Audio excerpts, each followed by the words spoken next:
Epic versus Apple. The court case wraps up, but it's not the end of the story. So for week one coverage, if you go back a couple of weeks, we had week one coverage where we summarized most of the activities. And I think like week one of the trial, given all the accidental leaks that happened, also just a lot of the fireworks happened in week one. I think week two and week three, now that the case is actually concluded, week two was definitely like the most boring, so we didn't cover it last week. So yeah, week two, mostly on like the battle of experts. So, obviously it's a trial, so they need to define basic stuff like what's a game, like what's a console. So they'll literally go, what's a PlayStation? They'll have a photo of a PlayStation. Is this a PlayStation? All this kind of crazy stuff. And the experts from Apple and Epic side, they just, even the judge said they were just talking over each other, like talking through each other, and like not really landing on a spot. And fundamentally, they're trying to define what a market is. Because to be able to say you're a monopoly and you're abusing your monopoly power, that's a really key thing that I think you just can't emphasize enough. In America, it's not illegal to have a monopoly. It's illegal to abuse your monopoly power in a way that's illegal, which is not really well defined at all. It's just like literally one sentence in legislation. So essentially, Epic is trying to, and I think it's pretty hard to actually make this case, but they're trying to say each step of the journey of getting like an iPhone is a market. So there's a market for phones. Then the App Store itself is a market on itself. And then in-app purchases is a totally separate market. So those three things, you could argue, have nothing to do with each other. They're all disconnected. Whereas Apple, and I'm not pro-Apple by any means, but Apple is like arguing that the whole ecosystem of the iPhone, when someone buys it, having the whole app store, everything's integrated, highly secure, all these kind of things, that is one market. That is a holistic walled garden from their perspective.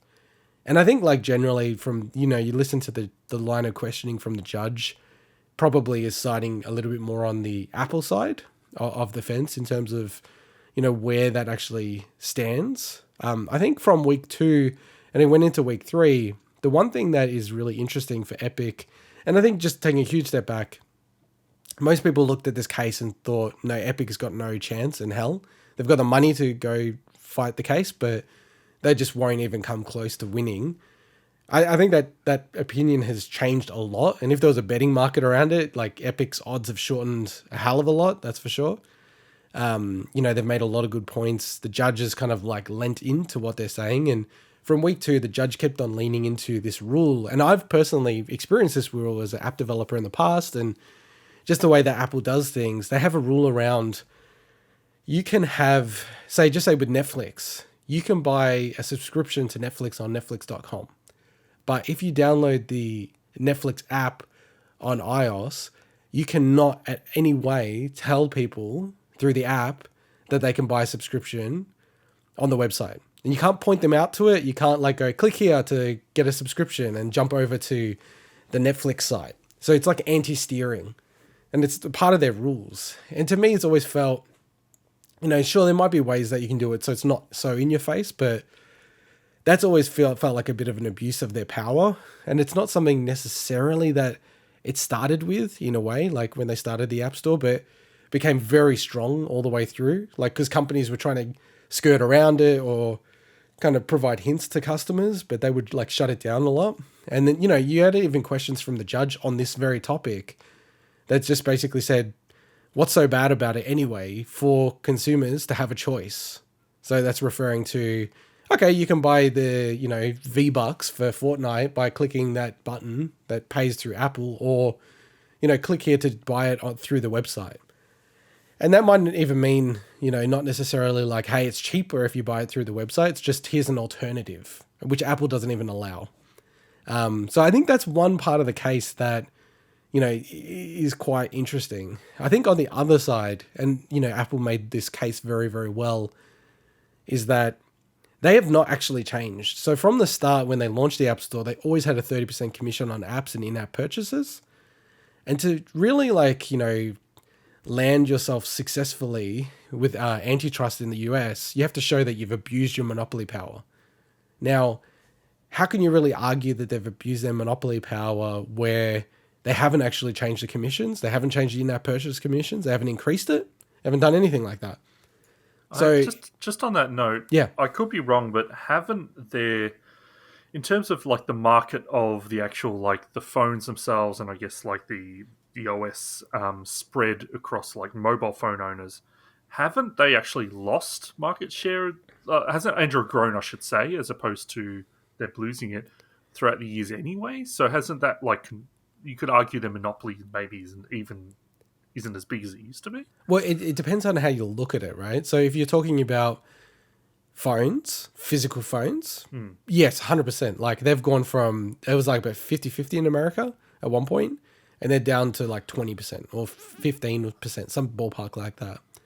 But probably where you need to like focus on is where's the money, right? Like who's actually making the money.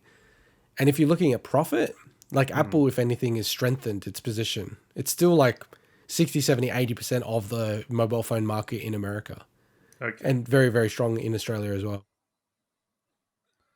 Yeah, no, I was just thinking you saying, like the fact that they haven't changed their stance, and to me, I'm just thinking of that. It's almost like they've actually don't have as much control as they used to in terms of Mm.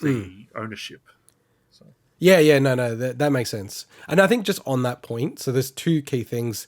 I was really surprised actually that Tim Cook actually appeared at the court case. Supposedly that was always known. I hadn't heard about that. And just normally with CEOs, they try to avoid them coming to these type of trials if they can. They spin all BS of why they can't come, but they figure out a way to get rid of them out of the situation. But he actually did appear, and he was pretty terrible. Same as Phil Schiller, another guy who's like, reports to the CEO, very, very critical guy. I don't think they came across very well. And now they probably had a goal to not reveal any critical business data about Apple, profitability and everything. They're playing the long game, which is, they're a worldwide company. They don't want to get into a position where they're running afoul of other countries like in other jurisdictions like the European Union, where they might use some of the data from this trial to then attack them and try to change their commission structures or policies or whatever.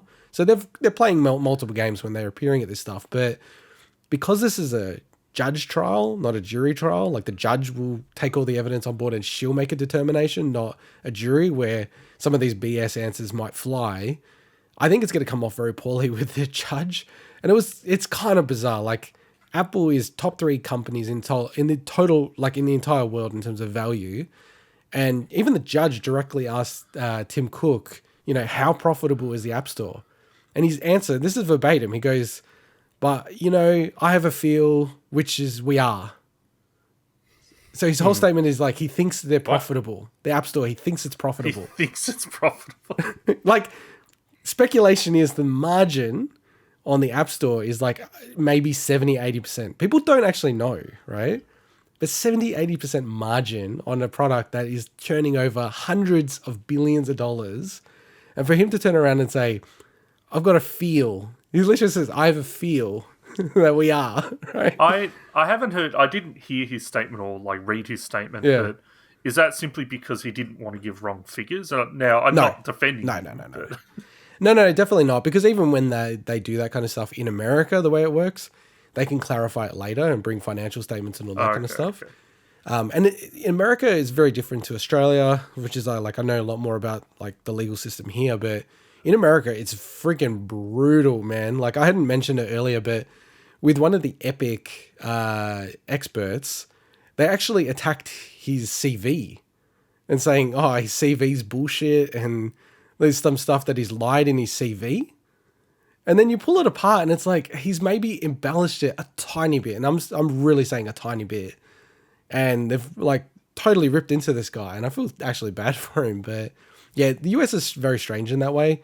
She did try to keep on like banging on about it, and because even Phil Schiller was debating whether it's profitable, the App Store, and he's like, well, I don't know because we just merge everything into one P&L line, so we don't know. We know the company's profitable, but we don't know if the App Store is profitable, and it's just like. I get it. Like I think they're just playing the long game, which is like they don't want to get attacked worldwide for like their policies and profit margin and stuff like that. But one thing the judge did land on was that the very fact that they don't really know how profitable it is, and that's their statement, and the very fact that they haven't changed their commissions and all this kind of stuff kind of shows that they're not even getting hit up against like competition.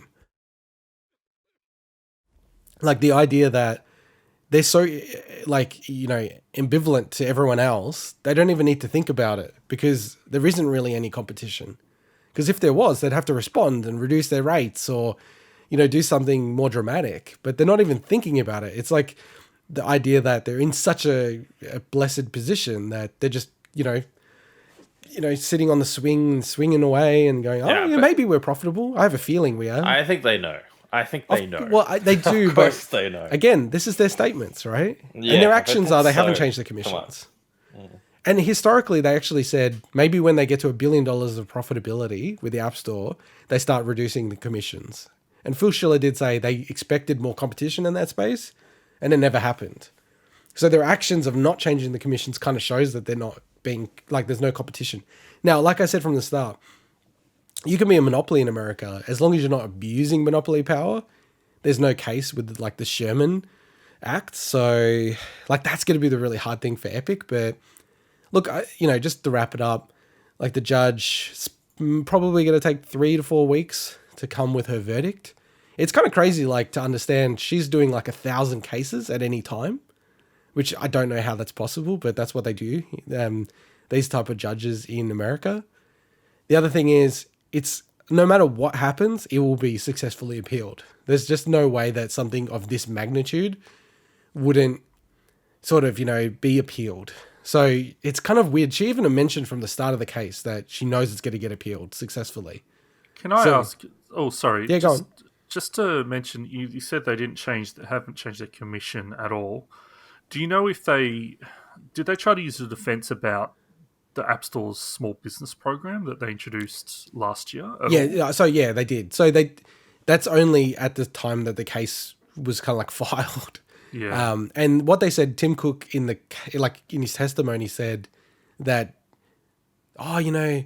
because of COVID, we wanted to do something with small business.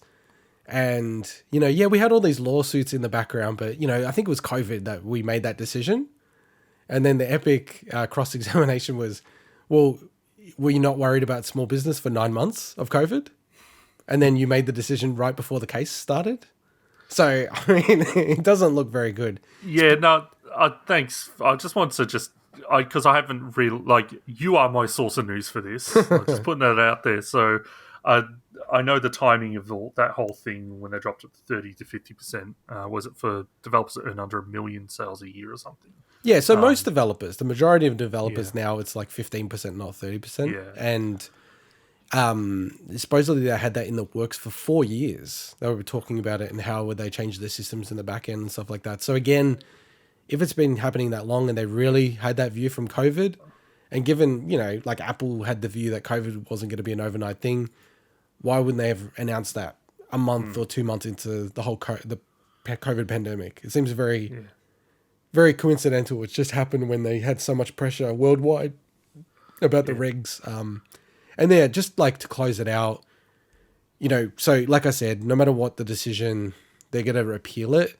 And the thing is, it's such an important case. It's probably one of the most important tech cases, antitrust cases, probably since the Microsoft decision with the Department of Justice in the 90s. So, I mean, this kind of case is probably likely to go to the Supreme Court unless, the parties figure out some way to align it. It does, like, my gut feel, and it's just totally wild-ass guess, is I wouldn't be surprised if the judge, just also given the line of questioning, which you can't always trust because sometimes she's just trying to be devil's advocate, but I think, like, one thing that would be really good is if there are alternatives, how do you, like in-app purchases, how do you remove some of the anti-steering that Apple does? And how do you write that rule in a way that's fair to Apple as well? Because you certainly don't want to have a system where Apple turns into the railroads, which does seem unfair because of all the stuff they've developed. But it does seem crazy to me that, I'm in Netflix. I can't click on something to jump onto their website and subscribe to Netflix. I have to independently go to Netflix to set it up. Like, that seems a bit strange to me. So like I said, probably 2 to 3 to 4 weeks, maybe even longer, she'll come with a verdict, and then they'll go from there. They'll appeal it straight away. And there is actually a court case in Australia as well, but they're waiting for the decision.